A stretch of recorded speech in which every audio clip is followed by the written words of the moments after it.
Color.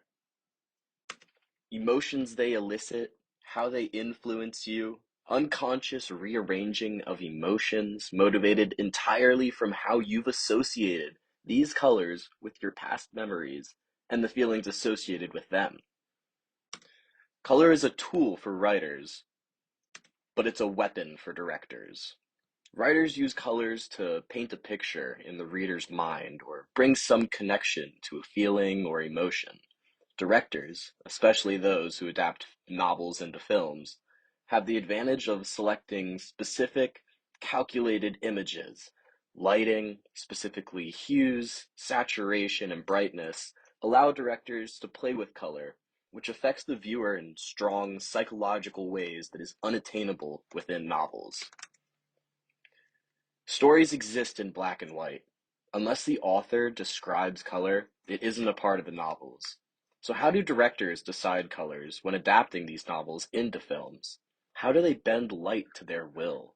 How do they use hues, saturation, and brightness to share their vision and elevate the themes of the novels? That's what this video will answer. If you're Professor Green, hi, you already know about what we're going to be talking about in this video. But if not, the 6 novels that have been adapted into films all use color in unique ways to amplify the meanings within the novels. So we're going to be looking at Brokeback Mountain, The Assassination of Jesse James by the Coward Robert Ford, The Virgin Suicides, Lolita, Fight Club, and American Psycho. I first need to give a shout out to Studio Binder, where I got this graphic from. They mention when you're telling a story, colors elicit psychological reactions, draw focus to significant details, set the tone of the movie, represent character traits, and show arcs in the story. So, beginning with the colors, red, which generally means love, passion, violence, danger, anger, or power. My mind immediately goes to the Sith's red lightsabers or the ominous red door in It Comes at Night. Next we have pink, meaning innocence, sweetness, femininity, empathy, or beauty. I generally think of Mean Girls, which works for our theme of satire with the rest of our novels, or the Grand Budapest Hotel. Orange, meaning warmth, sociability, friendliness, happiness, exoticness. I think of Dune, which used a monochrome, mostly orange palette. And yellow, madness, sickness, insecurity, but also obsession and naivety. I think of Kill Bill with Uma Thurman's bride and her obsession and idealism. But I also think of the playfulness of the minions or the hope that comes with the yellow brick road. Green represents nature, but it also represents immaturity, corruption, ominous vibes, darkness, and danger. I think of the forest in all the Jurassic Park movies. When they scan over them, you know something's in there. Blue represents cold, isolation, melancholy, calmness. I think this picture that they use for the end of the Truman Show is perfect. And I also think about John Carpenter's The Thing, how it's just a complete allegory for isolation and the coldness of the atmosphere. Purple generally represents fantasy, eroticism, could be mysticalism, also slightly ominous. My brain goes right to Black Panther or Willy Wonka in terms of the exotic nature of those films. So, to start off, I need to address Lolita by Stanley Kubrick. It's an outlier. It's fully in black and white. Now, why? Could be budget constraints. It's noted that young Stanley Kubrick had some money problems with his initial films, so he wanted to allocate more money to casting or setting, and black and white's just one less thing to worry about. But I don't really buy that. Could have to do with censorship. There were some laws in Hollywood at the time. Besides, it would allow the viewer to focus more on the psychological themes rather than connect the color imagery associated with them with the more taboo or pedophilic scenes. Most likely, I think it has to do with Kubrick's aesthetic. The nostalgia, classism, all works with the themes present in the story. Moral ambiguity, obsession, and desire are central to Lolita. Black and white in a film where morals are so important elevate these themes. Knowing how Kubrick operates, I'd say it's most likely part of his vision. And we're going to talk about the color spectrum. So, some questions for the next few minutes for how color relates to adapting these novels into films. What is the genre of the film? What about the overarching mood or tone? What time period or setting does the film occupy? Are there specific references to colors or symbols in the script that need to be present? How will lighting impact the color choices? How much color grading should be added in post production rather than on set or in scene? Answering these questions gives the creators of the film a palette to work with, which elevates the film to a higher level of expression. I used moviepalette.com. There's a couple websites like this where you can buy essentially one kind of snippet of the movie, puts it all together, and you can get the general color of the film. It's very interesting. So I'm going to show a couple, and I want you to sit with them for a second and think about the color scheme for the movie. Are you surprised? Does it seem spot on? What can it tell us about the movie before we even watch it? Let's begin. Brokeback Mountain. What do we notice? I notice the naturalistic color palette, a lot of earthy tones and subtle blues, which to me represent forbidden love and the emotional depth of the story.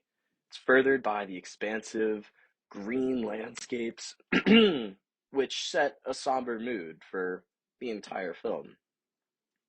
Next, we have the assassination of Jesse James. What do we notice about this one? A lot of muted, desaturated colors. Like Brokeback Mountain, it's earthy, brown, and sandy, sometimes green. To me, this reflects the somber, gritty vibes of the old Wild West. The story has a fatalistic tone. We know Jesse's fate before the movie even begins, but it uses occasional bursts of warm hues to highlight moments of tension or tragedy. The virgin suicides. What do we notice about this one? It's also somewhat of an outlier with how different it looks. Obviously, they're soft pastel colors. It's very saturated. To me, this one looks like an Easter egg, which works for the satire elements as that's very far from reality. The color works with the boys' ignorance of the sisters. They remember a bright childhood. They remember just being boys growing up. It's a very dreamlike atmosphere that for the sisters reflects their innocence and vulnerability, but the dark undertones of urban decay serve well as a backdrop. And for me, what's particularly interesting is the ending. Look at how bright the ending is. And in hindsight, this is when they commit suicide, their fate. It's completely opposite of the vibe of the movie. And obviously, the fate of the Lisbon sisters. Next is Fight Club. What do we notice about this one? For me, it's clearly the most desaturated. It looks like a dentist office. It's green, it feels filled or occupied, which bends well to the themes of consumerism. It also feels dark and damp, which works with the somewhat nihilistic tones of the film, and does a great job of representing the characters' worldviews throughout the film. Finally, we have American Psycho. What do we notice about this one? The sterile whites, which represent Bateman's exterior, and how that juxtaposes the madness within Bateman under the surface, which is represented with bold pop art colors generally present in the clubs, representing the Bateman that people don't know or refuse to acknowledge. Most of the color comes from the office or apartments or restaurants, and it's bright, it's white, it's clean. This is Bateman's exterior. Now, what's really important to note about all of these is that there's always a reason. In 1922, the Swedish film Häxan used red tints throughout the movie to show passion, danger, and fear, and contrasted these scenes with blue tones in moments of serenity. This is widely regarded as one of the first intentional uses of color theory in film.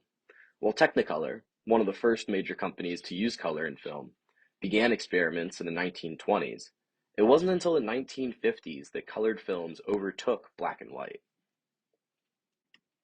Nowadays, Color is seen as essential, an essential element in filmmaking, especially relating to cinematography and emotional impacts. For example, monochromatic color schemes will unfailingly create a real, inescapable mood for your film. Complementary color schemes involve two colors on opposite sides of the color wheel, which make each other pop, hence them being complements. This is seen commonly as red-green, blue-orange, or yellow-purple. Other notable types of color schemes are transitional, associative, discordant, and triadic. Thank you, Professor Green, for listening, or anyone else that happened to tune in. Be sure to leave a like and absolutely smash that subscribe button, and I'll see you on the next one.